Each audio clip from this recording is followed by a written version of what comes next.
The handball law, they are making up game by game because it's ambiguous. It's an ambiguous law, and it is so open to interpretation, it is scary.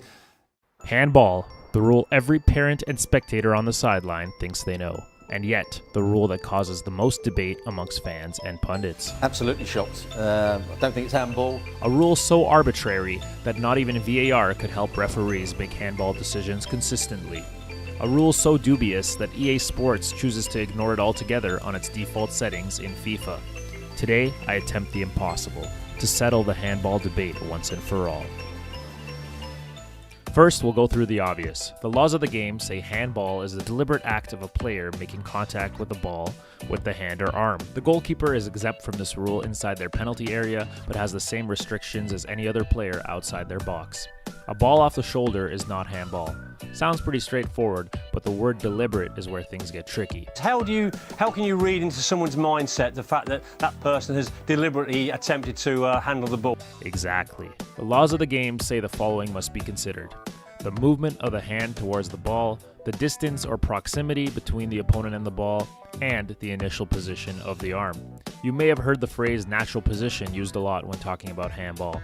Obviously, the arms are involved when running, jumping, slide tackling, or simply keeping balance. So I don't think it's fair to expect players to tuck their arms behind their back whenever there's a possibility of the ball hitting their arm. We should consider movement first and foremost. Did the hand or arm move towards the ball?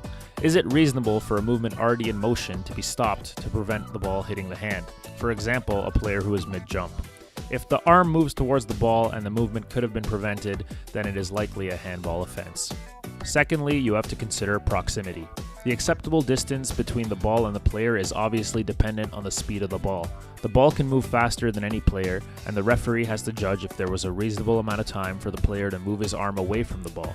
The further the player is from the ball initially, the more likely handball will be called.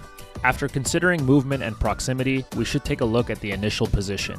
If there is no movement towards the ball and very close proximity, handball can still be called. The initial position of the arm and hand must not give the player an unfair advantage in terms of covering more space than is natural.